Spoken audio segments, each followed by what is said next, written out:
ti përgjigjesh një shpifsi të denatyruar moralisht dhe integritetin e tij njerëzor nuk ja vlen të humbasësh kohë. Por ajo që do të them edhe një herë, nuk kam bërë asnjë fyrje ndaj asnjë ambasadori, por kam shprehur mendimet e mia këtu, siç do t'i shpreh haptas në çdo rast.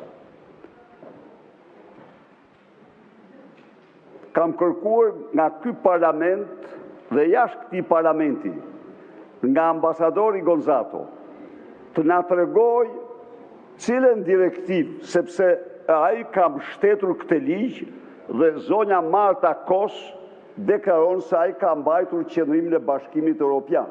Plotësisht dakord. Por përsëri, cila direktive e Bashkimit Evropian?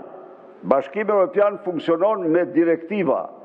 Cila direktiv e Bashkimit Evropian përdor terminologjinë e përkatësisë së shumëfisht gjinore.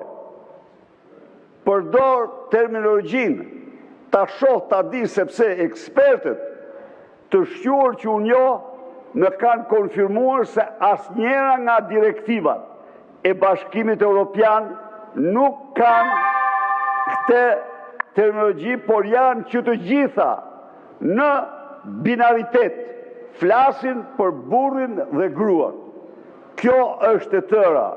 Çdo lloj interpretimi sui generis është problemi atij që e bën, por unë përsëri dhe përsëri deklaroj këtu se jam kundër çdo forme diskriminimi dhe pabarazie, por absolutisht jam në mënyrë kategorike kundër